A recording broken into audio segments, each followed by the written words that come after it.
Halo semuanya, berjumpa lagi dalam Dimas SD Random. Kali ini aku akan membacakan chapter selanjutnya dengan judul sama, yaitu Throne of Glass, karangan dari Dimas. Tapi sebelum itu, jangan lupa subscribe dan komentar Anda. Sama kalian, aku akan berada di sini untuk membacakan kisah selanjutnya ya. Ngomong sebelum kita mulai, ngomong sekarang kita dari sini, jangan lupa untuk terus mendukung karyaku di Wattpad yang berjudul Another World Chronicles, dimana judulnya itu ada dua versi, yaitu versi reboot dan juga versi web novel. Nah, aku minta tolong dukungan kalian untuk versi rebootnya karena ada rencana untuk tahun depan, kalau tidak salah mau dibuatkan bukunya, ya, baik itu dalam bentuk novel maupun light novel. Tetap stay tune dan jangan lupa terus untuk memberikan dukungan berupa voting, komen maupun baca juga ya. Oke, kita lanjutkan kembali chapter 7. Chapter 7. Trumpeters signaled their arrival as they passed through the lumbering alabaster walls of Rifthold. Crimson flags depicting gold wyverns flap in the wind above the capital city. The cobblestone streets were clear of traffic, and Celaena, unchained, dressed, painted, and sit in front of Keul, frowned as the odor of the city met her nose. Beneath the smell of spice and horse lay a foundation of veiled blood and spoiled milk.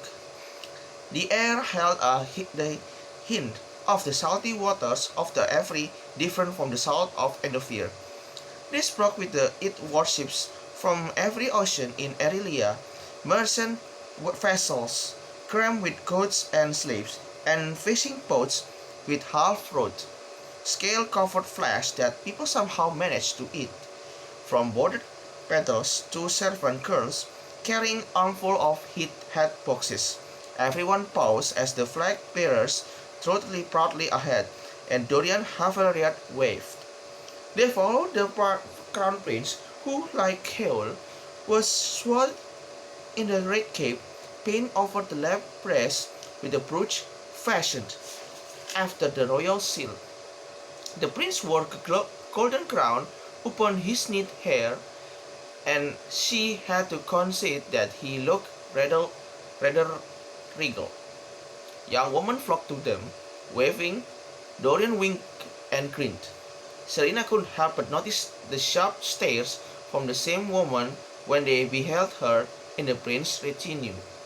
She knew how she appeared, sit atop a horse, like some princess lady being brought to the castle.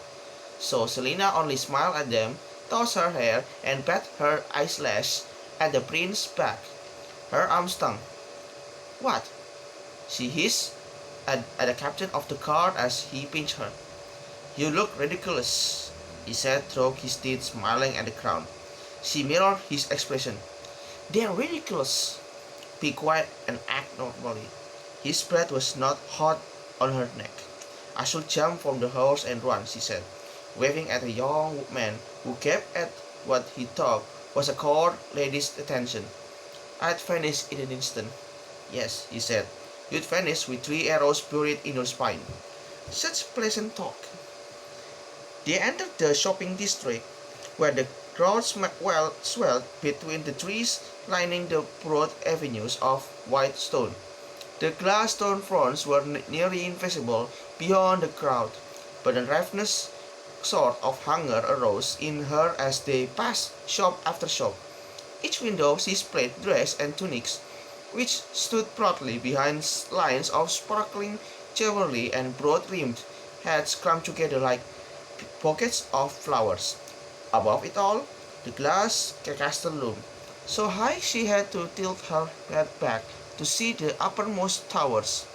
Why did they have chosen such a long and convenient route? Did they really wish to paddle the part? Celaena swallowed. There was a break in the buildings, and sails spread like moth's wings greet them as they turned onto the avenue along the Every.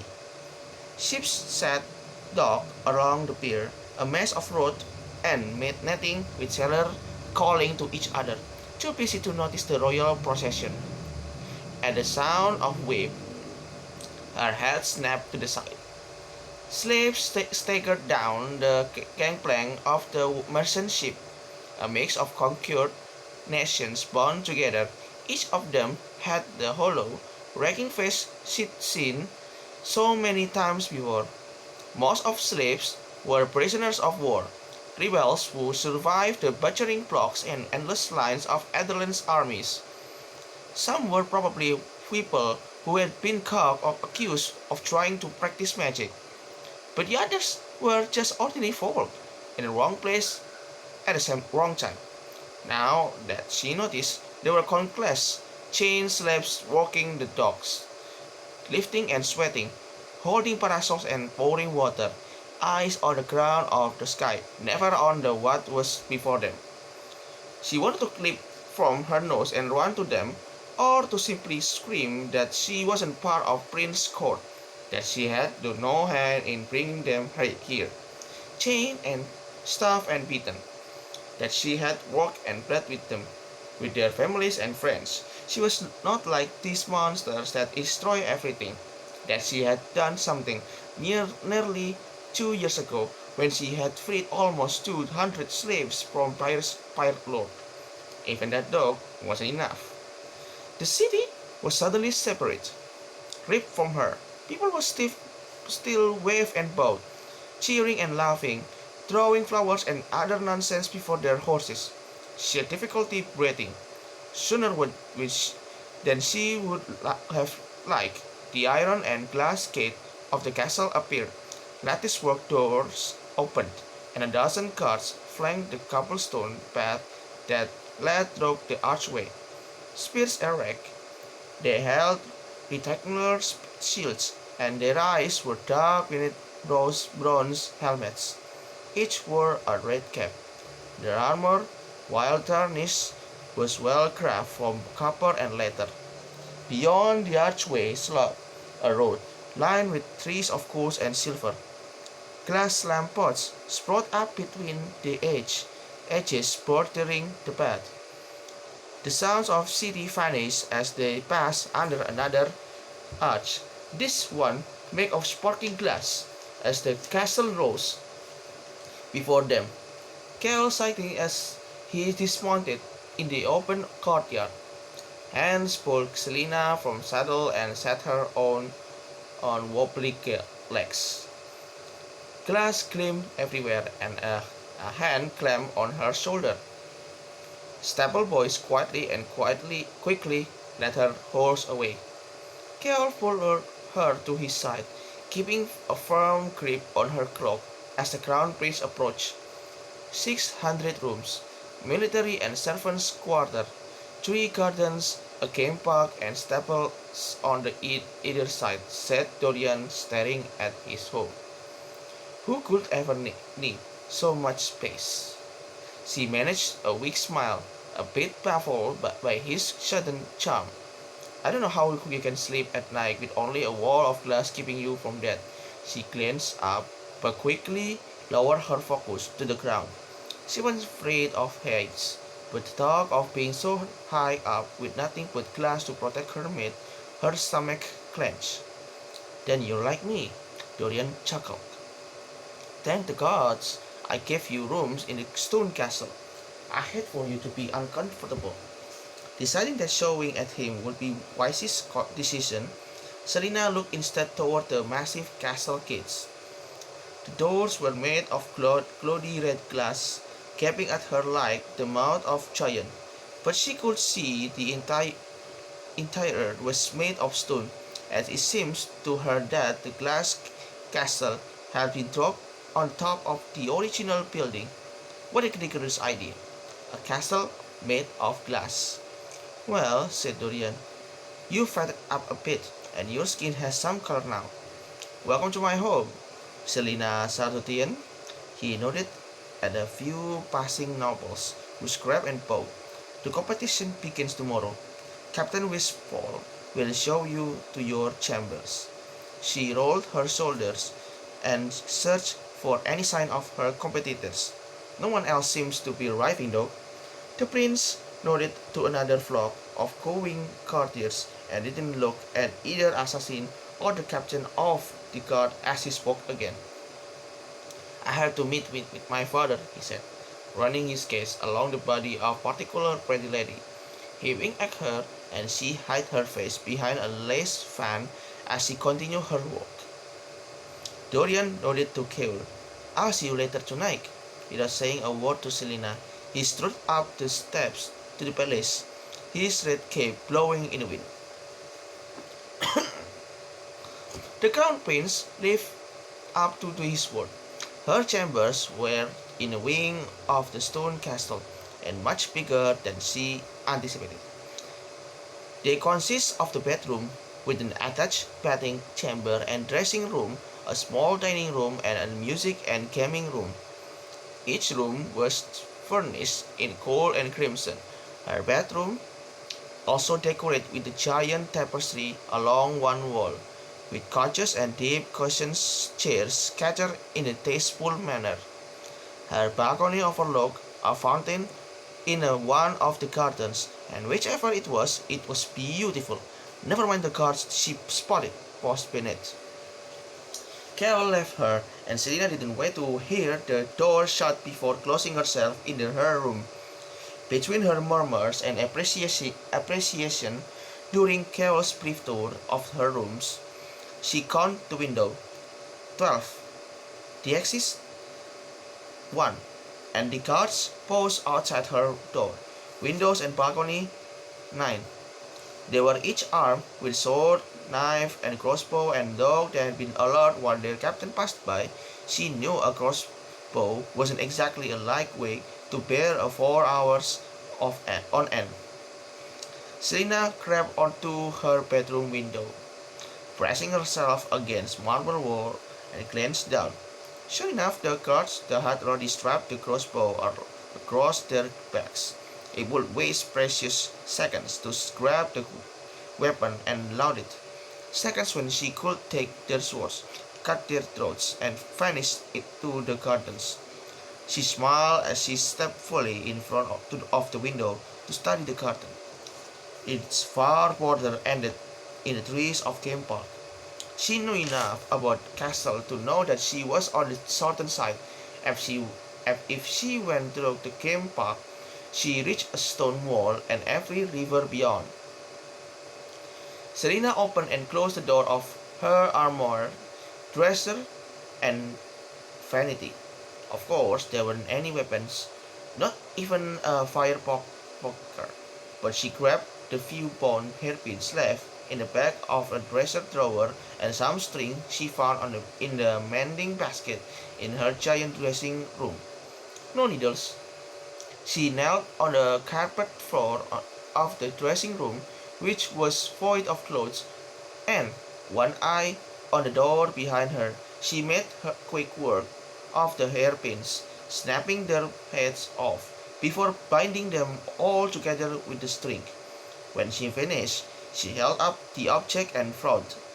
Well, it was a knife, but clustered together like that, the jagged points of the broken pins could do some damage. She tested the tips with a finger and winced as a sort of bone pricked her callous skin. Yes, it would be certainly hurt if she jammed it into the guard's neck and disabled him long enough for her to grab his weapon. Celaena re-entered the bedroom, yawning, and stood on the edge of the mattress to tuck the makeshift weapon into one of the folds of vertical canopy over the bed. When she concealed it, she glanced around the room again. Something about dimension seems a little off. Something with the height of the walls, but she couldn't be sure. Regardless, the canopy provided plenty of hiding place. What else could she take without them noticing? Carol had probably had the room looked over before they arrived. She listened at the bedroom door for any sign of activity. When she was certain no one was in her chambers, she entered the foyer and strode to the gaming room. She beheld the billiards cues along the far wall, and the heavy colored balls stacked on the green felt table and grinned. Kel wasn't nearby, as smart as he thought he was. Ultimately, she left the billiards equipment, if only because it would rouse suspicious if all disappeared. But it would be easy enough to get a stick if she needed to escape, or to use the dance ball to knock the guards unconscious. Exhausted, she returned to her bedroom and finally hoisted herself onto the enormous bed. The mattress was so soft that she sank down it a few inches, and it was wide enough for three people to sleep without noticing each other. Curling on her side, Celaena's eyes grew heavier and heavier. She slept for an hour until a servant announced the arrival of the tailor to outfit her with proper court attire, and those another hours were spent being measured and pinned, and sitting through a presentation of different fabrics and colors. She hated most of them. A few caught her attention, but when she tried to recommend a specific style that flattered her, she received only the wave of the hand and curl of the lip. She concentrated jabbing one of the tailor's pearl-headed pins through his eye. She batted, feeling almost as dirty as she had in Endovier, and was grateful for the gentle servant who attended her. Many of the wounds had scraped or remained as thin white lines, though her back retained most of its damage. After nearly 2 hours of pampering, trimming her hair, shaping her nails, and scraping away the callus on her feet and hands, Celaena grinned at the mirror in the dressing room. Only in the capital could servants have done such fine work. She looked spectacular, utterly and completely spectacular. She wore a dress with skirts and long sleeves of white, streaked and spotted with orchid purple. The indigo bodice was bordered with a thin line of gold, and an ice-white cape hung from her shoulders. Her hair, hauled up and twisted with fuchsia ribbon, fell in loose waves, but her smile faltered as she remembered why exactly she was here. The king's champion indeed. She looked more like the king's lapdog. Beautiful, which said the older female voice, and Celaena pivoted, the yards of cumbersome fabric twisting with her. Her corset, the stupid curse thing, pushed on her ribs so hard that the breath was sucked from her. This was why she most preferred tunics and pants.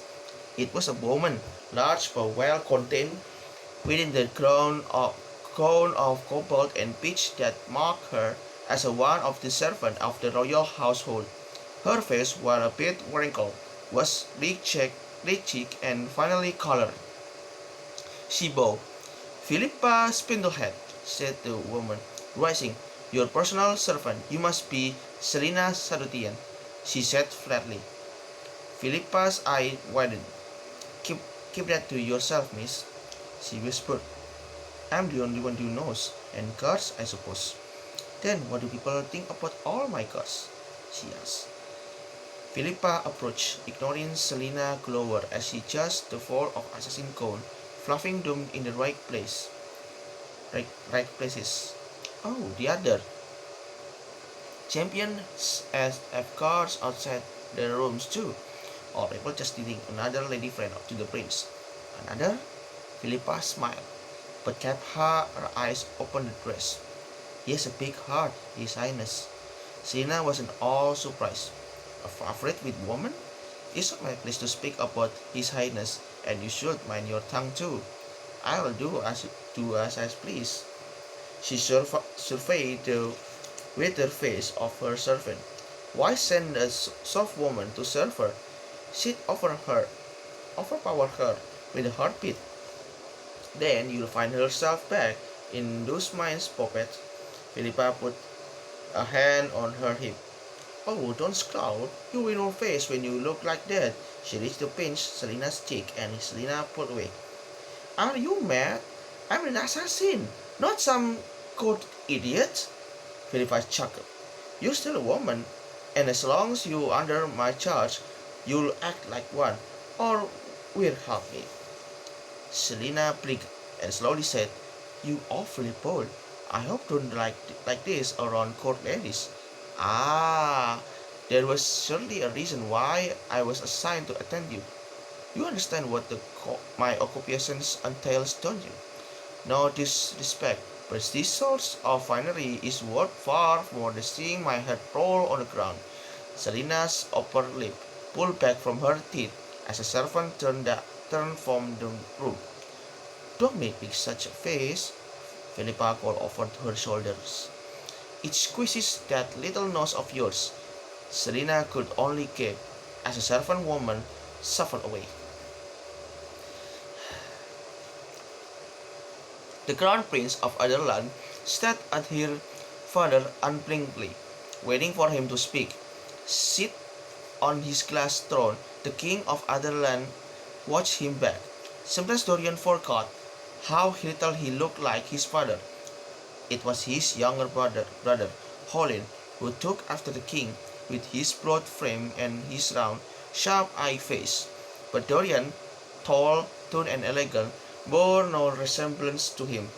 And then there was the matter of Dorian Sapphir's eyes. Not even his mother had his eyes. No one knew where they came from. She has arrived, his father asked.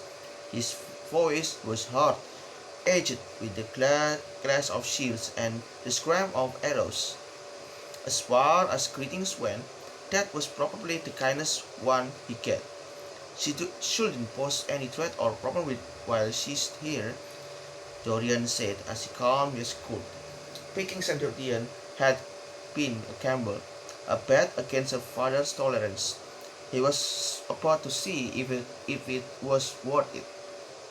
You think like every fool she'd murdered, Dorian straightened as the king continued.